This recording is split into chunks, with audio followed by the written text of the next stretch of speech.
This is your Daily 5 for Wednesday, January 14th, 2026. For our final commentary film for this week, Lando and I watched a new movie, which we don't generally do, but this was an exception. We watched 2025's Predator Badlands. Now, this movie comes from the same individual who did the fairly well-received, if not universally well-received, Prey, which was essentially a Predator sequel or revamp or reboot or soft relaunch, whatever you want to use for that, and also was behind the animated Predator anthology series Killer of Killers that I reviewed last year.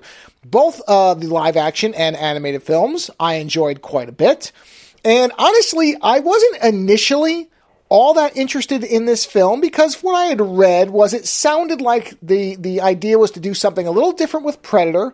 It was rated PG-13. And I thought, okay, this probably just is not for me. So this looks like it's trying to do something a little more experimental, aiming a little bit younger, and that's fine, but it's probably not something that I'm going to get that much out of. But as time went on, I kept noticing that there became a bigger and bigger gulf between people who liked the movie and people who really didn't like the movie. And as any longtime listener will know, that immediately becomes kind of a drawing in. That's the electric zapper that gets the mosquito to come in, is when I see a big discrepancy in reviews and people liking or disliking something, I immediately think, oh, well, maybe I should actually watch this thing and see what it's all about. And so I figured, okay, let's just watch this. It became available digitally. And so I figured, okay, I had a feeling that Lando was going to end up seeing it anyway and might have seen it before I did.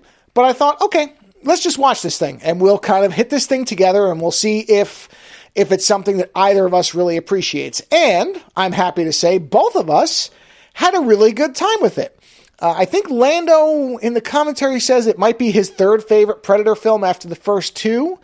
I would probably put it at fourth. I think Prey is a better movie than this is as a whole movie, but it's very entertaining. The PG-13 rating really doesn't hurt it. However, you should know, if you know nothing about the movie, it is definitely not the standard Predator film. In some ways, I'm really impressed with, I believe it's Dan Trachtenberg is how you're supposed to pronounce it. I'm really impressed with what this individual has done with a property that really seemed like it might be kind of tired after all the AVP stuff. We've gotten 3 different versions of Predator stories, and all of them work really well for what they're trying to be. Prey was a great entry in the Predator series, the mainline Predator series. Killer of Killers was a wonderful anthology series that used the Predator idea to kind of go in different times and different circumstances and explore the characters set against the Predator as a creature, the kind of traditional Predator setup. And then this is really a buddy cop film in the Predator universe, which is not something I ever thought I would see in my lifetime. It doesn't sound like something that should make sense. I understand why there are a lot of people who really dislike this. If you are seriously attached to the Predator as it has existed in all the previous films, this may not be for you, but I had no problem with an exploration of a different aspect of this universe, because the reality is it's basically trying to fill in the backstory of one particular member of this species. And I think that's perfectly fine. It doesn't contradict anything that's come before. It, in fact, doesn't do anything that a bunch of comics in the 90s have already been doing. So anybody who says, oh, wow, they ruined the Predator by getting into its backstory, obviously never read the numerous comics that came out, many of which were 100 times worse than anything in this movie, even if you're looking at it as a, not a Predator film. But honestly, I think it's really successful. And the most surprising element of it is really that I like the Ella Fanning character quite a bit. The Thea character was genuinely more interesting to me than the Predator character. And that's not to say there's anything wrong with the Predator character. I think it's very well done.